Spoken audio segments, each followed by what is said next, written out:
الحمدللہ رب العالمین والصلاة والسلام علی سید المرسلین اما بعد فاعوذ باللہ من الشیطان الرجیم بسم اللہ الرحمن الرحیم۔ روحانی وظائف کے تمام معزز ترین ناظرین کو السلام علیکم۔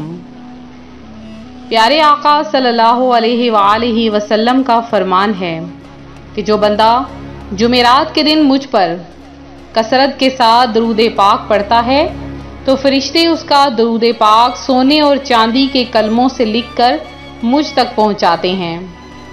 ابو علی قطان کہتے ہیں، میں نے خواب میں دیکھا کہ میں عراق کے شہر کی جامع مسجد شرقیہ میں ہوں۔ وہاں میں نے محبوب پروردگار مکی مدنی سرکار صلی اللہ علیہ وآلہ وسلم کا دیدار کیا۔ آپ صلی اللہ علیہ وآلہ وسلم کے ساتھ دو آدمی اور بھی تھے جنہیں میں نہیں جانتا تھا۔ میں نے مصطفیٰ جان رحمت صلی اللہ علیہ وآلہ وسلم کی خدمت میں سلام عرض کیا مگر آپ نے کوئی جواب نہ دیا۔ میں نے عرض کی، یا رسول اللہ صلی اللہ علیہ وسلم، میں آپ پر دن رات میں اتنی مرتبہ درود و سلام بھیجتا ہوں اور آپ نے مجھے اپنے جواب سلام سے محروم فرما دیا۔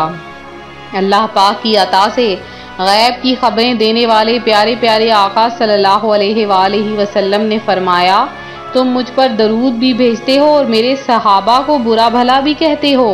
میں نے عرض کی، یا رسول اللہ، میں آپ کے مبارک ہاتھ پر توبہ کرتا ہوں، آئندہ ایسا نہیں کروں گا۔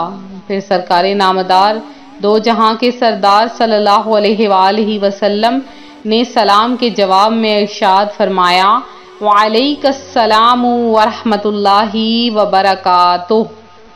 تو پیارے آقا صلی اللہ علیہ وآلہ وسلم کے صحابہ کرام کو کبھی بھی برا نہ کہو، کیونکہ آقا کریم علیہ الصلاۃ والسلام اگر ناراض ہو گئے تو پھر ہماری مغفرت کون کروائے گا۔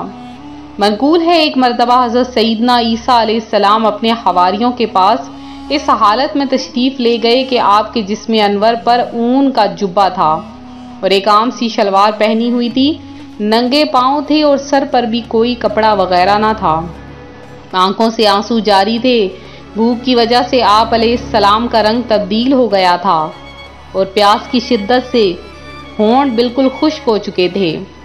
آپ علیہ السلام نے اپنے حواریوں کو سلام کیا اور کچھ نصیحتیں کرنے کے بعد زبان کی حفاظت کے بارے میں نصیحت کرتے ہوئے ارشاد فرمایا، اے لوگو، تم فضول گوئی سے بچتے رہو، کبھی بھی ذکر اللہ کے علاوہ اپنی زبان سے کوئی لفظ نہ نکالو ورنہ تمہارے دل سخت ہو جائیں گے۔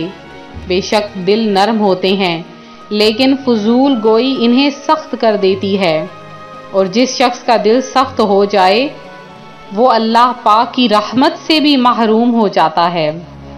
تو یہ جو روایت میں نے آپ کے سامنے بیان کی، اللہ پاک کے نبی حضرت سیدنا عیسیٰ روح اللہ علی نبینا نے اپنے حواریوں کو جو نصیحتیں فرمائیں، میں فضول گوئی سے بچنے اور اپنی زبان کو ذکر اللہ سے تر رکھنے کا حکم بھی ارشاد فرمایا اور ساتھ ہی یہ بھی فرما دیا کہ فضول گوئی دل کی سختی کا بھی سبب ہے۔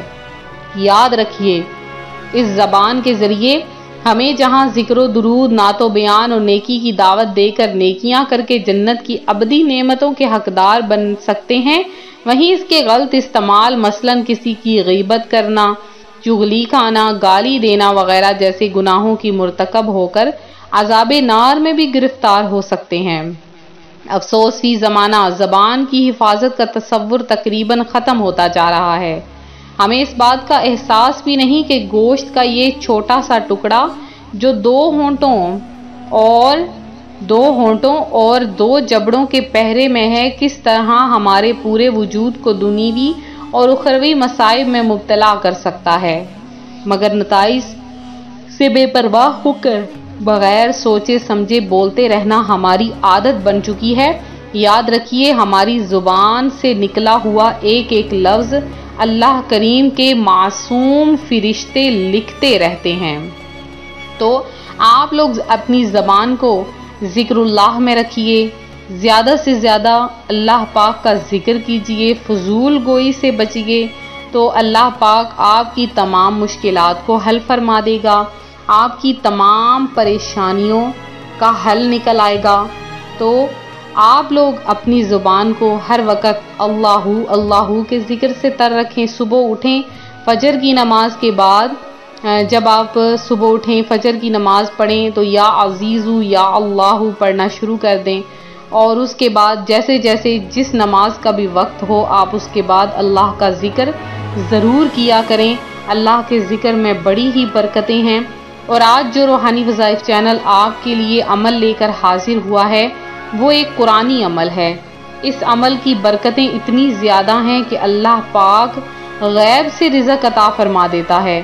یہ قرآنی عمل ہے اور اس قرآنی عمل کی برکت سے آپ امیر کبیر ہو جائیں گے. ایک دن آپ نے عمل کرنا ہے اور مہینہ ختم ہونے سے پہلے ہی اللہ پاک آپ کو غنی کر دے گا، آپ کو اتنا رزق عطا فرمائے گا جو بے حساب ہوگا.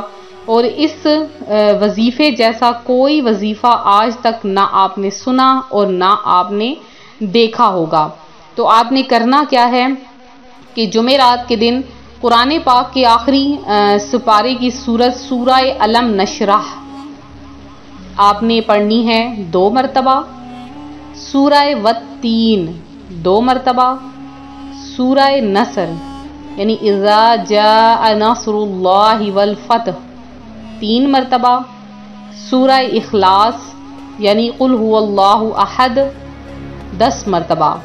یہ پڑھ کر آپ نے اللہ کی بارگاہ میں گڑ گڑا کر دعا مانگنی ہے. اللہ پاک ان وظائف کی برکت سے آپ کے رزق میں برکت عطا فرما دے گا. بس ایک بار پڑھ کے آپ چھوڑ دیں اور اس کے بعد آپ برکتیں سمیٹنا شروع ہو جائیں.